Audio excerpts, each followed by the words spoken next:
You've survived the fall off of the wall. That's good because you'll be falling pretty far down into the Perfection Complex to take on the machine god itself, Aksis, the Archon Prime. And there's a little more going on than the first couple of fights.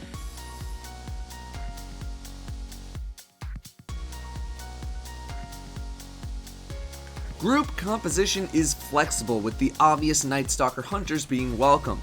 Since you won't ever be doing any boss damage in this phase, a Defender Titan is not 100% needed here if you'd like to go Striker or even Sunbreaker.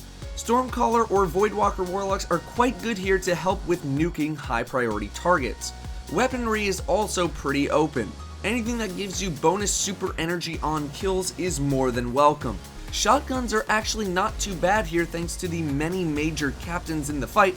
However, getting into shotgun range for these major captains is high risk due to the lethality of the captains themselves at lower light levels.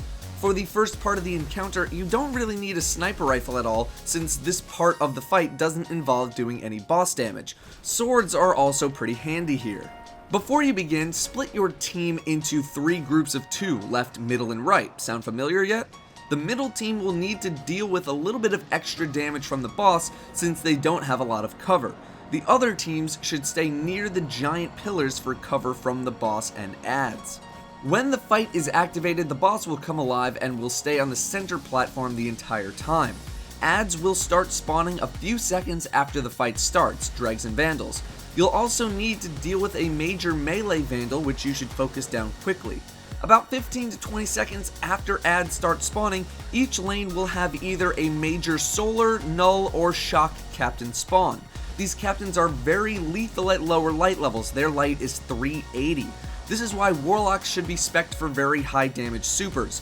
Burning a super on a captain is more than worth it, and you should be able to get another super by the next time a captain will spawn. When the captain is killed, their cannon will drop and an elemental servitor will spawn in the same doorway. The servitor will not spawn until the captain is dead. It is not on a timer, so the faster you kill your captain, the better. On the left and center, the servitor spawns from the left doorway, and on the right, it's from the right doorway.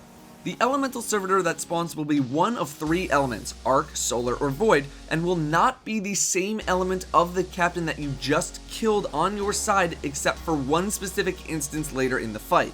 This servitor can only be killed with the correct cannon. Arc needs to kill Shock, Solar on Solar, Void on Null.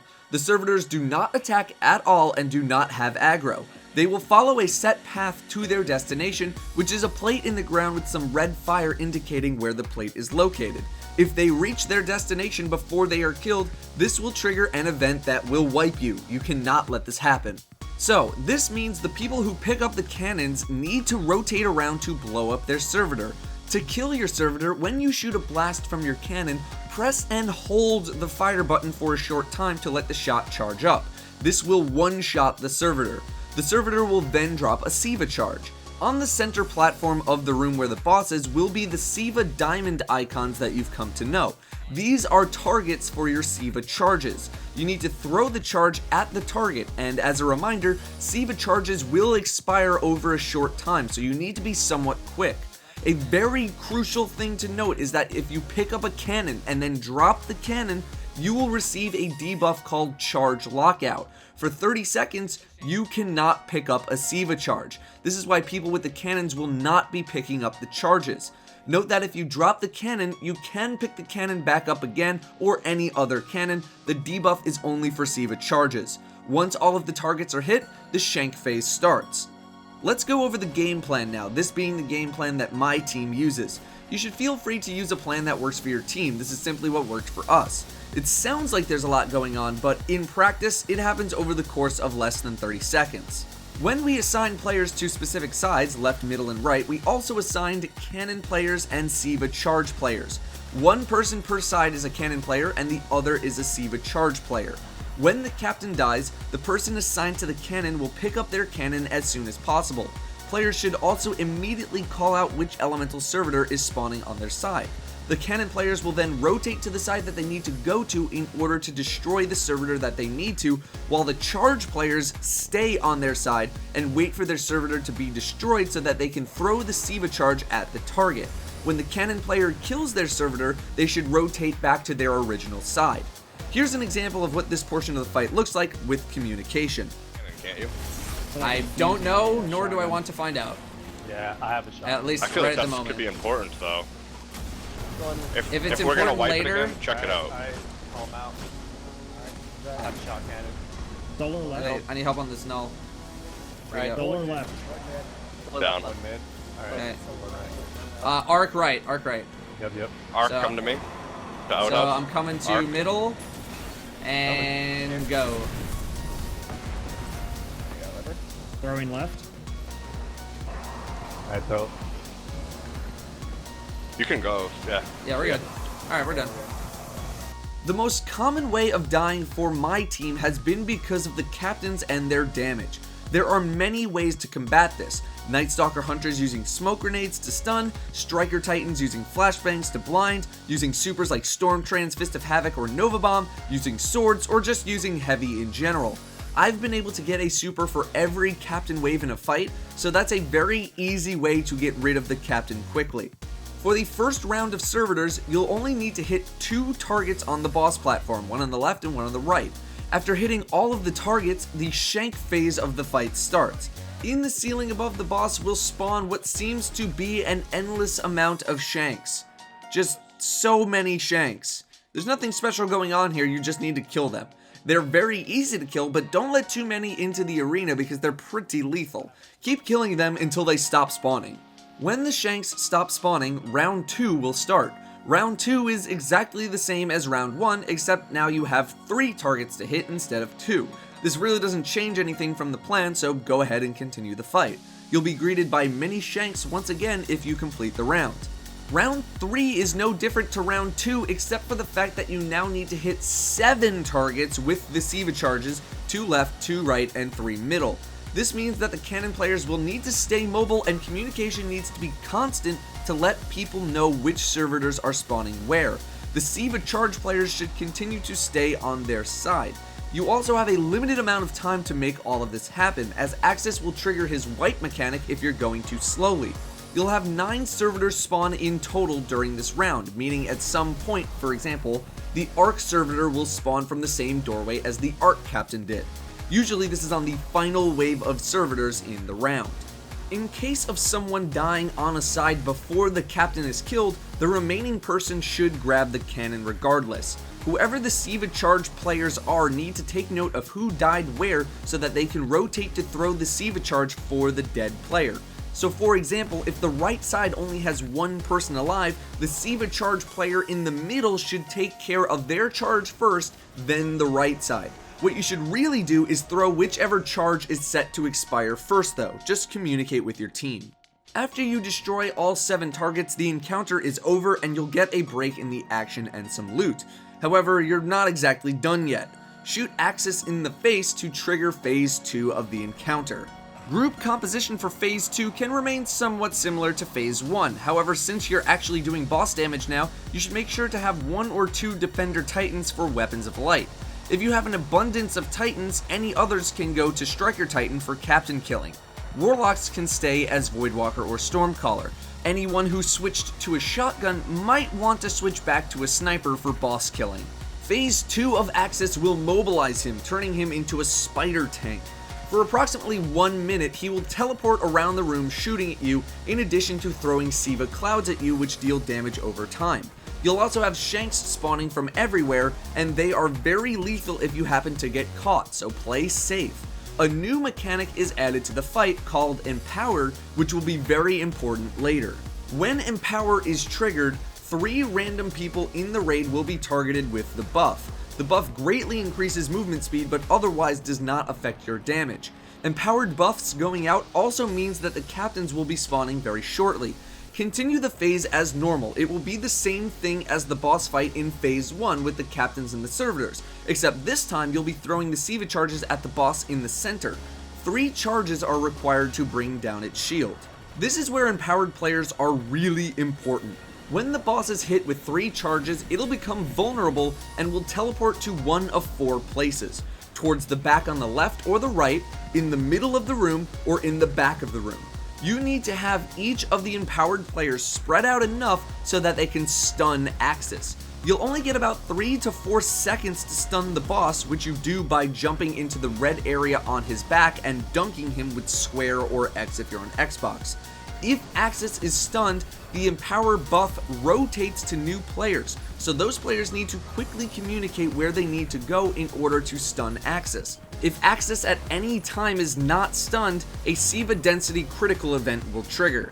He will teleport a total of 3 times, once from his main platform to a random spot, from that random spot to another spot, and from that spot to another spot.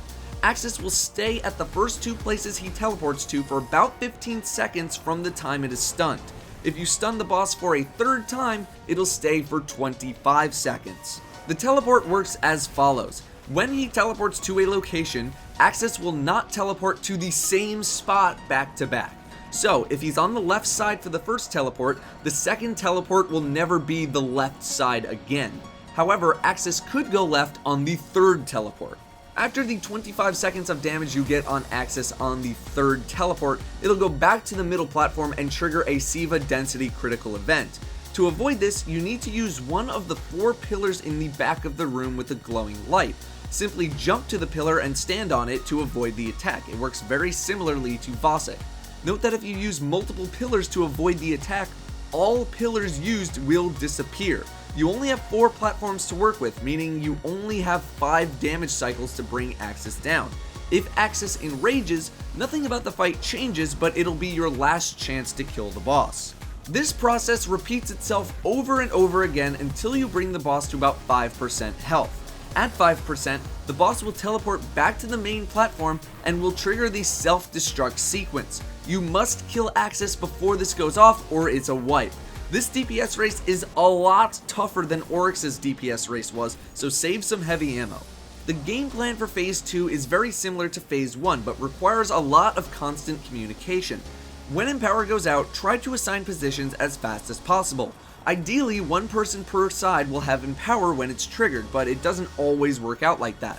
You also need to factor in the fact that people with the cannons are rotating around, so make sure those players return to their original sides before triggering the boss teleport.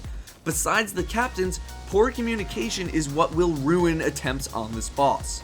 The cannons themselves can deal obscene amounts of damage to Aksis if used properly.